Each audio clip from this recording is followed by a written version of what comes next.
It's Kevin Landrigan at NashuaTelegraph.com. Well, the natives certainly are getting restless. As we talked about in the Sunday Telegraph, got to give a plug to that Sunday column by Kevin Landrigan.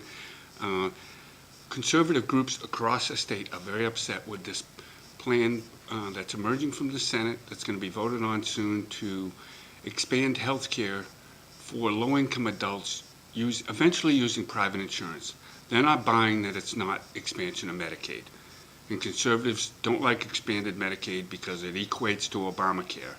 They also don't like the fact that under the Affordable Care Act, as we know in the exchange, 10 hospitals are not in that network. So if you have individual health insurance and you're buying it privately, you may not be able to use your hospital or even your doctor's practice that's owned by the hospital in your community. Yet they see folks on taxpayer-paid, Medicaid-provided private health insurance getting full coverage and better coverage than what they have. It started with Rockingham County and Manchester Republican committees. A week ago, we first reported in the Nashua Telegraph.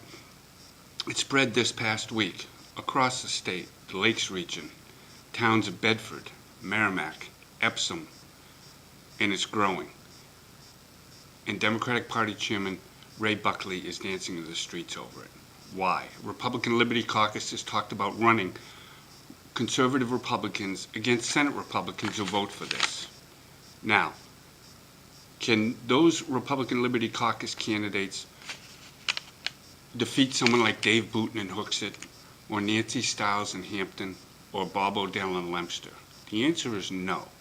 But what they can do is eat up some money.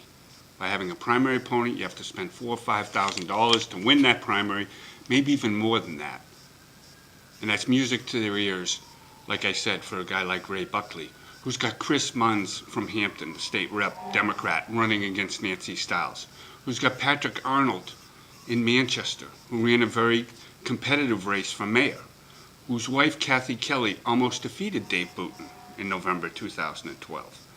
This kind of each your own Republican civil war could be good news for Democrats this November. That's why the union leader of New Hampshire, the kind of cathedral of conservative thought, tried to run interference with two editorials in the past 2 weeks, essentially saying, don't blame Chuck Morse and Jeb Bradley, Senate Majority Leader, for this. There were going to be Republicans that went along with expansion of Medicaid. They drove the best bargain possible. That tells you Republicans know this is a big problem come this election.